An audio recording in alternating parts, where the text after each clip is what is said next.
Palm Bay's Recreation Board is tired of waiting. From thepalmbayer.com. Before we get into this one, here is what is coming. The City Council approved dedicated pickleball courts 21 months ago, funded them with impact fees. Not a single court has been built. And the master plan that was supposed to break the logjam? The city manager's office put it on hold. We have got board members who are done waiting quietly. We have got a USA Pickleball Ambassador who drove in from West Melbourne to ask why Palm Bay residents have to leave their own city just to play. But it is not all frustration. Federal CDBG funding just got released for Liberty Park improvements. The summer camp scholarship program went live. Swim lessons are filling in hours. New partnerships are expanding the calendar. Kayak tours, cooking classes, basketball clinics, an augmented reality program in the parks. And the board itself is making a move. They unanimously backed a June alignment session to set their own priorities and push for accountability. A lot happened in 2 hours. Let's get into it. 21 months. That's how long it's been since the Palm Bay City Council voted to build dedicated pickleball courts, 8 courts each at 3 parks, funded by impact fees already collected from new development. And as of April 7th, 2026, not a single dedicated court exists. 21 months. And the money is just sitting there. The money is there, the need is there, and the Recreation Advisory Board spent the better part of 2 hours Tuesday evening asking the same question residents have been asking. Why? So what happened at this meeting? Because it sounds like it went well beyond pickleball. It did, but pickleball is where the frustration crystallized. Leah Guljord, a USA Pickleball Ambassador and certified coach, showed up to ask that question directly. She told the board, quote, "It was voted on in July of 2024 by the City Council. The funds are there, the need is there.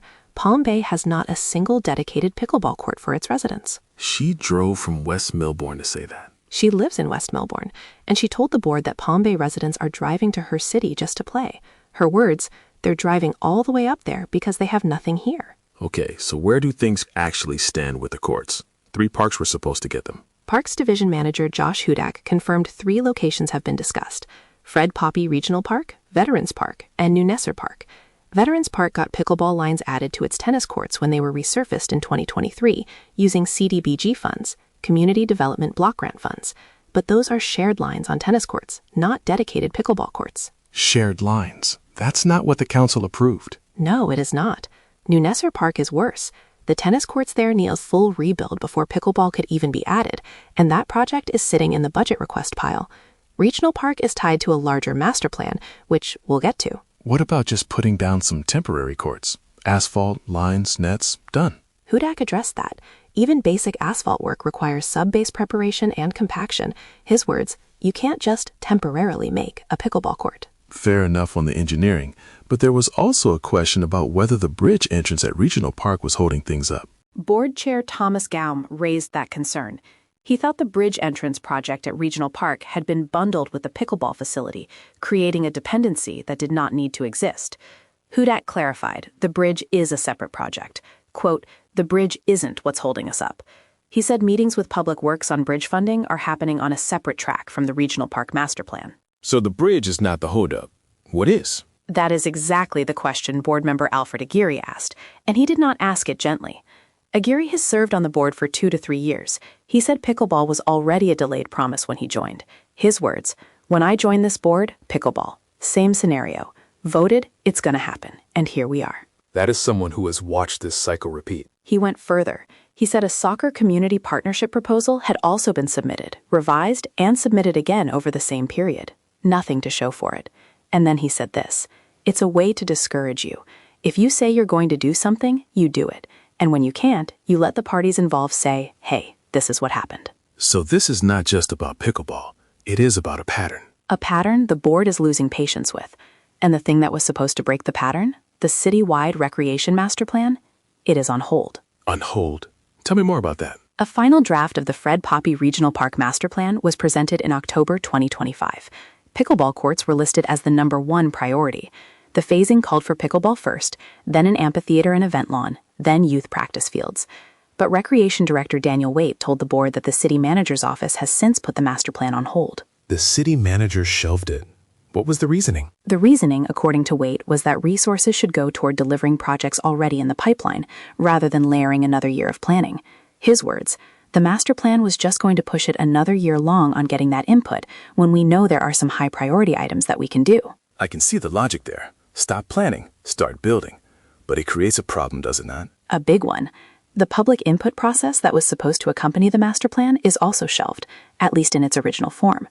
The Recreation Division is now designing an in-house community outreach campaign instead. Surveys, HOA community room meetings, and mobile recreation programs, all launching at the end of April.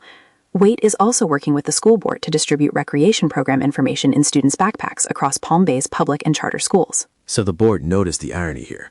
A priority-setting process is now operating outside the planning document that was supposed to establish priorities. That is exactly the tension, and board member Hurston Linzana proposed addressing it head-on. She asked the board to use the June meeting for an alignment session. What are each member's goals? What is the board actually trying to accomplish? How do they get there together? Her words, "Instead of just showing up every other month and getting a report that probably could have been emailed to us, just define some priorities." How did that land? Immediate, unanimous support. That tells you something about where this board is right now. It does. And underneath all of this is the concurrency question. Chair Gaum asked staff whether the city is in discussions with developers about exchanging land for impact fee credits, particularly in areas south of Malabar Road where parks do not yet exist. South of Malabar, that is where most of the new development is happening. Waite said he could not speak to that directly, but acknowledged there have been internal discussions about land parcels for fields, event space, and playground space. Gaum summed up the problem. It's hard to have concurrency when you don't have a park there to begin with. Okay, so that is the frustration side. But the meeting was not all bad news, was it? No. Several programs are delivering real results, and the Parks Department opened with concrete good news. The federal hold on CDBG funding has been released. That is significant. How much money are we talking? The city had $404,456 allocated in May 2025 for Liberty Park Phase 1 and Phase 2 improvements, new fencing, infield clay, sunshades, restroom overhauls. An additional $156,000 was proposed in fiscal year 2025 through 2026 for replacing all 8 dugouts. And now that the hold is lifted, what moves forward? HUDAC announced the projects: a multi-use corridor, additional sidewalk repairs, sealing of the north and south parking lots, and a full remodel of the Driscoll restrooms inside and out. All work must be completed by June 30th. June 30th. That is a tight deadline. It is. And there is more good news for families. The city's 2026 Summer Camp Financial Assistance Program went live the same day as the meeting. Eligible Palm Bay families can receive up to 50% off weekly camp fees per child. What do families need to apply? A completed application with proof of residency, identification, income verification, and eligibility documentation. That includes EBT participation, free or reduced lunch status, or CDBG program qualification. Applications must be submitted in person at Ted Whitlock Community Center, 370 Championship Circle Northwest, or Tony Rosa Community Center, 1502 Port Malabar Boulevard Northeast. The application form is available at palmbayfl.gov/daycamps. Allow 3 to 5 business days for review. Important detail here. Approval does not mean your kid is enrolled, right? Correct. Families must still register and pay the remaining balance, but recreation staff may assist approved families with registration before the general registration date of April 20th. Contact Ted Whitlock at 321-952-3231 or Tony Rosa at 321-952-3443 for details. What about swim lessons? I know the Aquatic Center has been growing. It has. Families enrolled in EBT or the free and reduced lunch program can qualify for discounted swim lessons at the Palm Bay Aquatic Center. That discount must be arranged before registering by contacting swim@pbfl.org or calling 321-952-2833. And the aquatics programs themselves are doing well? Outpacing capacity. Spring swim lessons filled within hours of registration opening. The swim team has roughly doubled in size year over year, now at approximately 27 members. The city is bringing in a private partner, Aquatics in Education, to run summer swim lessons at the Aquatic Center. The instructor is certified to teach ADA and adaptive classes.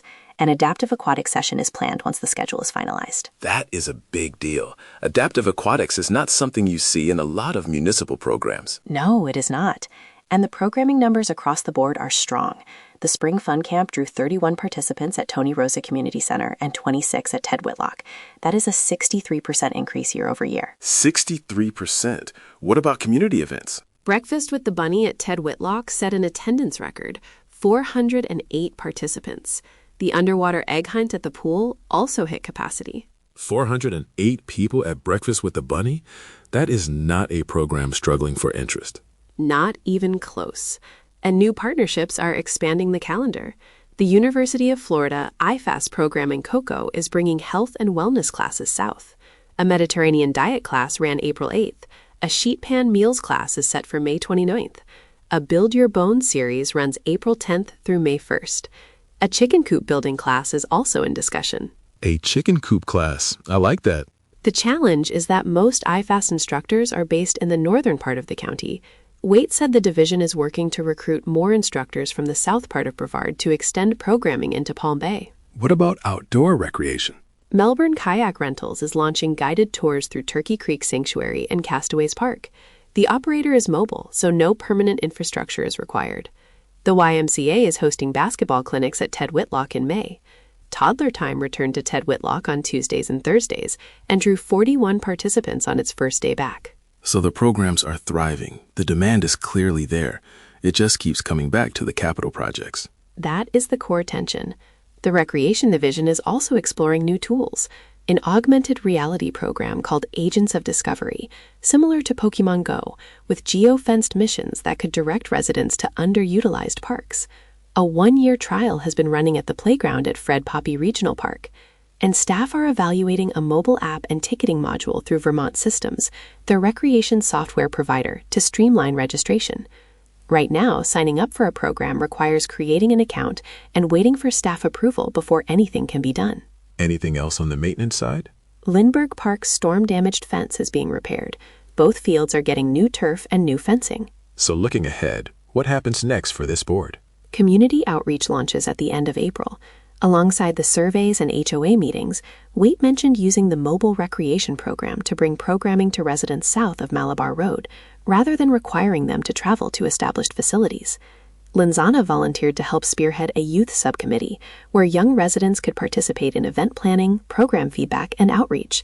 Waite noted that a similar model worked in Miami Lakes, where a youth activities task force included non-voting youth members.